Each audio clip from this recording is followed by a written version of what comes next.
Apakah kalian familiar dengan kata stunting? Kata ini beberapa kali muncul di media. Stunting artinya anak yang bertubuh pendek, bukan? Bukannya memang normal jika ada anak yang tinggi dan pendek? Lalu, mengapa hal ini sangat penting sampai sering muncul di media? Pertanyaan-pertanyaan ini akan segera kami jawab melalui video ini.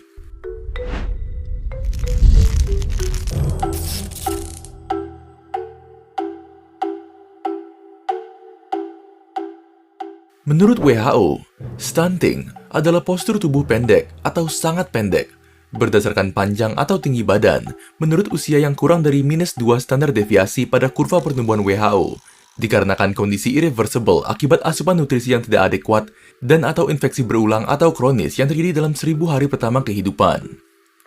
Sebagai contoh, jika anak perempuan berusia 6 tahun memiliki tinggi sekitar 115 hingga 120 cm, maka dia dapat dikatakan normal untuk usianya. Jika tingginya 110 cm, dia dapat dikatakan pendek, tapi masih dalam batas normal. Namun, jika tingginya hanya 100 hingga 105 cm, maka anak tersebut termasuk stunting. Tidak semua balita pendek itu stunting, sehingga perlu dibedakan oleh dokter anak. Tetapi anak yang stunting pasti pendek. Data WHO menunjukkan bahwa pada tahun 2022, secara global, terdapat kurang lebih 148 juta anak di bawah usia 5 tahun yang mengalami stunting. Sedangkan di Indonesia, menurut survei status gizi Indonesia tahun 2022, sebanyak 21,6% anak di Indonesia mengalami stunting.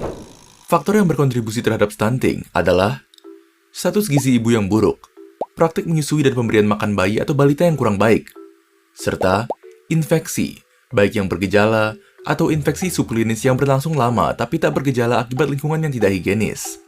1000 hari pertama kehidupan dihitung dari hari pertama kehamilan sampai usia 2 tahun. Fase ini adalah fase paling penting untuk perkembangan tubuh, otak, metabolisme, dan sistem kekebalan tubuh. Ini juga merupakan periode ketika fondasi untuk kesehatan jangka panjang mereka ditetapkan. Kemampuan seorang anak untuk bertumbuh, belajar, dan berkembang secara signifikan dipengaruhi oleh seberapa baik gizi dan kesehatan anak selama periode ini. Ini karena perkembangan otak sangat signifikan selama periode ini. Otak anak-anak dapat menciptakan 1000 sambungan saraf baru setiap detik selama fase ini. Koneksi yang dibentuk oleh otak anak usia 3 tahun memberikan landasan bagi masa depan mereka, karena otak mereka 2 kali lebih sibuk dari otak orang dewasa. Stunting yang diakibatkan oleh infeksi dan atau kurangnya nutrisi menyebabkan perkembangan otak yang tidak maksimal, sehingga membuat kemampuan kognitif, belajar, maupun ingatan anak menjadi tidak maksimal. Selain itu, jika anak datang ke sekolah dalam keadaan sakit, sebagian besar energi serta nutrisi yang terbatas yang mereka miliki difokuskan untuk respon imun, sehingga di sekolah mereka menjadi tidak fokus.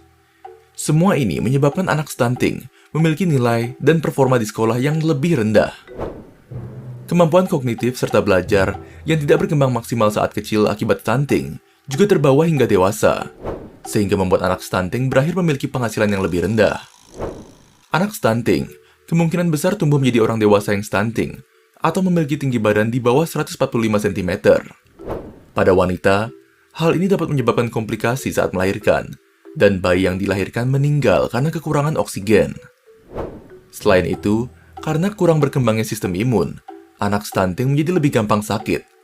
Anak stunting juga lebih berisiko mengalami penyakit kronis terkait nutrisi saat dewasa, seperti diabetes, hipertensi, dan obesitas. Sekian video kali ini. Apakah kalian masih memiliki pertanyaan mengenai stunting? Menurut kalian, pentingkah pemerintah memberikan anggaran besar untuk penanganan stunting?